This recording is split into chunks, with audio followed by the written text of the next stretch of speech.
Hello అండి, నమస్తే. నేను లక్ష్మి. ఈ వీడియోలో హైదరాబాదీ స్పెషల్ చికెన్ దమ్ బిర్యానీ ఇంట్లోనే ఈజీగా రెస్టారెంట్ స్టైల్లో ఎలా తయారు చేసుకోవాలో చూపించబోతున్నాను. నేను చేసే విధంగా మీరు గనక చికెన్ దమ్ బిర్యానీ ట్రై చేస్తే అచ్చం రెస్టారెంట్ స్టైల్లో ఉన్నట్టే వస్తుంది.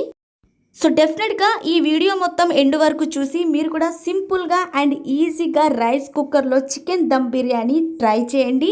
దానికంటే ముందు మీరు ఇంకా నా ఛానల్ని సబ్స్క్రైబ్ చేసుకోవడం మాత్రం అస్సలు మర్చిపోకండి.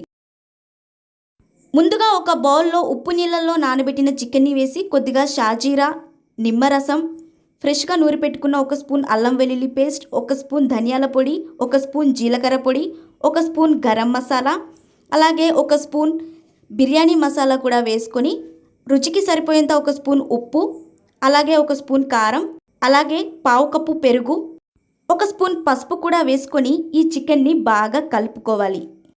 ఇలా కలుపుకోవడం వల్ల మనకి చికెన్ అనేది జ్యూసీగా ఉండి చికెన్ దమ్ బిర్యానీ చాలా టేస్టీగా ఉంటుందండి.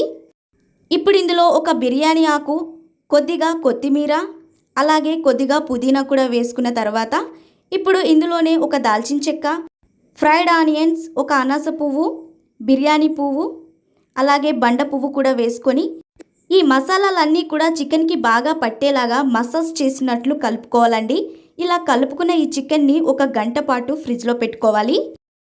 ఇప్పుడు ఒక వెడల్పాటి బాండీలో 3 గ్లాసుల నీళ్లు పోసి 2 బిర్యానీ ఆకు, 1 అనాస పువ్వు, బండ పువ్వు, దాల్చిన చెక్క, ఇలాచీ, లవంగాలు, బిర్యానీ పువ్వు, మిరియాలు కూడా వేసుకొని నీళ్ళని బాగా మరిగించుకోవాలి. ఇప్పుడు ఇందులో 1 స్పూన్ అల్లం వెల్లుల్లి పేస్ట్ కూడా వేసుకొని ముందుగా 1 గంట పాటు నానబెట్టుకున్న బాస్మతి బియ్యాన్ని వేసి 70% ఉడికించుకోవాలి. నేను ఇక్కడ గ్లాసున్నర బియ్యానికి 3 గ్లాసుల వాటర్ తీసుకున్నానండి. ఇప్పుడు మనం ముందుగా మ్యారినేట్ చేసి పెట్టుకున్న చికెన్ని రైస్ కుక్కర్ గిన్నెలోకి ట్రాన్స్ఫర్ చేసి నేను కొద్దిసేపు ఉడికించుకుంటున్నానండి.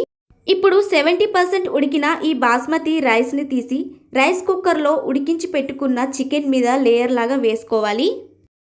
రైస్ని వేసుకున్న తర్వాత ఫ్రైడ్ ఆనియన్స్ని కూడా లేయర్ లాగా వేసుకొని పైనుంచి వేడి నీళ్ళలో నానబెట్టుకున్న కుంకుమ పువ్వు నీళ్ళను కూడా వేసుకోవాలి. ఇప్పుడు ఒక 10 నిమిషాలు రైస్ కుక్కర్ మూత పెట్టి దమ్ చేసుకుంటే ఎంతో టేస్టీగా ఉండే చికెన్ దమ్ బిర్యానీ రెడీ అయిపోయిందండి. చూసారు కదా, చికెన్ దమ్ బిర్యానీ చాలా ఈజీగా ఇంట్లోనే మనం రెస్టారెంట్ స్టైల్లో రైస్ కుక్కర్లో ఇలా తయారు చేసుకోవచ్చు. చాలా టేస్టీగా ఉంటుందండి. సో ఈజీగా కూడా అయిపోతుంది. డెఫినెట్గా మీరు కూడా ట్రై చేయండి. ట్రై చేసిన తర్వాత నాకు ఒక మంచి కామెంట్ చేయడం మాత్రం అసలు మర్చిపోకండి. ఎప్పుడూ చేసే విధంగా కాకుండా ఇలా సింపుల్గా టేస్టీగా చికెన్ దమ్ బిర్యానీ రైస్ కుక్కర్లో ట్రై చేయండి. చాలా ఈజీగా అయిపోతుంది అండ్ సూపర్ టేస్టీగా కూడా ఉంటుంది. సో మీరు కూడా మీ ఫ్యామిలీ మెంబర్స్తో ఈ చికెన్ దమ్ బిర్యానీ ఎంజాయ్ చేస్తారని అనుకుంటున్నాను. నేనైతే ఎప్పుడైనా చికెన్ దమ్ బిర్యానీ ట్రై చేయాలంటే ఇలా అప్పటికప్పుడు రైస్ కుక్కర్లోనే చేస్తానండి. చాలా టేస్టీగా ఉంటుంది. సో ఈ వీడియో మీకు నచ్చిందనే అనుకుంటున్నాను. మీరు కూడా ట్రై చేయండి. ట్రై చేసిన తర్వాత నాకు కామెంట్ చేయడం మాత్రం అస్సలు మర్చిపోకండి. సో ఫ్రెండ్స్, చూసారు కదా, ఈజీగా అండ్ సూపర్ టేస్టీగా ఉండే చికెన్ దమ్ బిర్యానీ ఎలా తయారు చేసుకోవాలో. ఈ వీడియో కనుక మీకు నచ్చినట్లయితే షేర్ చేయండి, లైక్ చేయండి. ప్లీజ్ నా ఛానల్ని సబ్స్క్రైబ్ చేసుకోండి.